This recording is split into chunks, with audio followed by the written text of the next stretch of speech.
Aklamasi. Kami, bangsa Indonesia. Indonesia dibangun dengan intelektualisme. Kesederhanaan merebut kemerdekaan untuk menjadi bangsa yang berdaulat, ini merupakan buah dari akumulasi pengetahuan, dari refleksi atas ribuan bacaan, dan kemampuan untuk menghayati penderitaan dan ketidakadilan yang terjadi dalam masyarakat. Indonesia didirikan oleh para intelektual.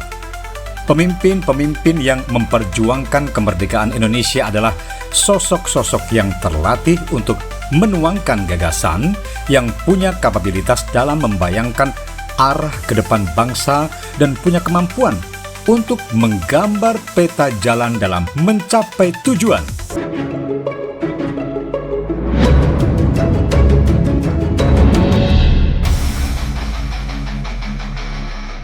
Sudah merupakan pengetahuan umum bahwa tokoh-tokoh pendiri bangsa, mulai Soekarno, Muhammad Hatta, Muhammad Yamin, Supomo, hingga Sultan Syahrir, ini merupakan orang-orang terpelajar yang menjadikan kegiatan membaca, menulis, diskusi gagasan sebagai bagian dari kebutuhan dasar.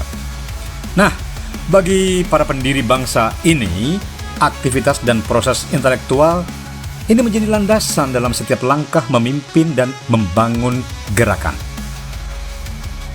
Pentingnya kemampuan intelektual juga sudah jauh-jauh hari digarisbawahi oleh H.O.S. Tjokroaminoto yang dikenal sebagai guru para pendiri bangsa, termasuk Soekarno. Kepada Soekarno, Cokro berujar, jika ingin menjadi pemimpin besar, menulislah seperti wartawan dan bicaralah seperti orator.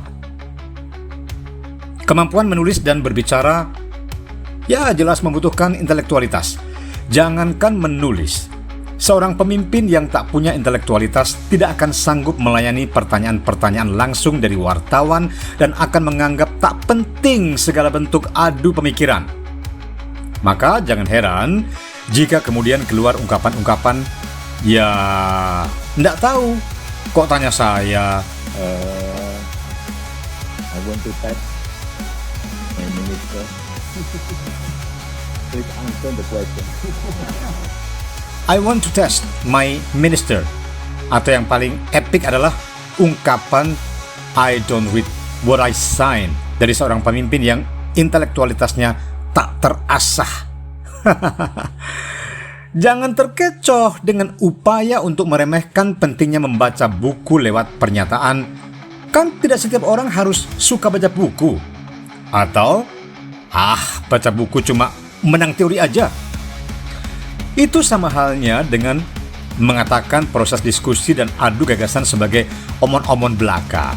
Padahal setiap hal-hal besar, setiap kebijakan publik, setiap keputusan seorang pemimpin harus selalu diawali dengan mekanisme omong-omong yang melibatkan berbagai pihak dengan berbagai sudut pandang dan warna gagasan.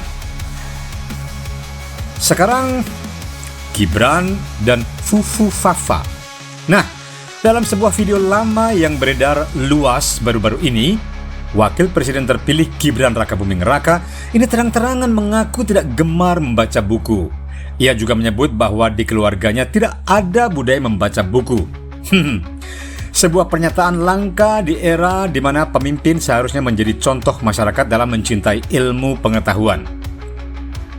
Keengganannya terhadap buku ya mungkin dianggap sepele oleh segelintir orang.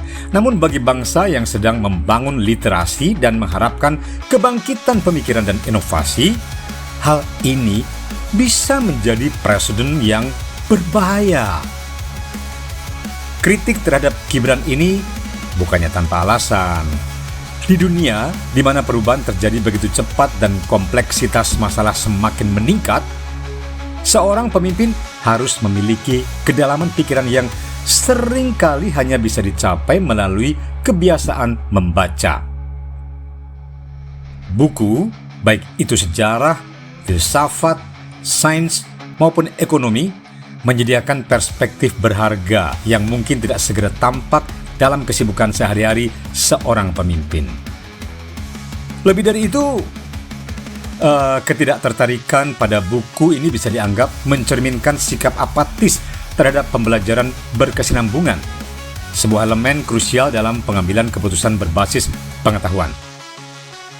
Sejarah mencatat banyak pemimpin besar yang diingat karena kapasitas mereka untuk belajar dan beradaptasi yang diperoleh melalui kebiasaan membaca yang konsisten.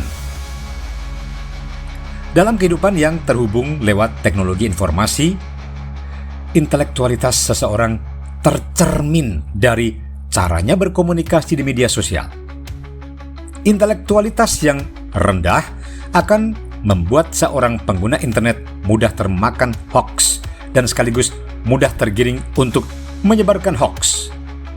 Intelektualitas yang rendah akan menghasilkan netizen yang mudah menyebarkan kebencian, kata-kata jahat, kegagalan logika dalam menyusun narasi yang ditulis juga.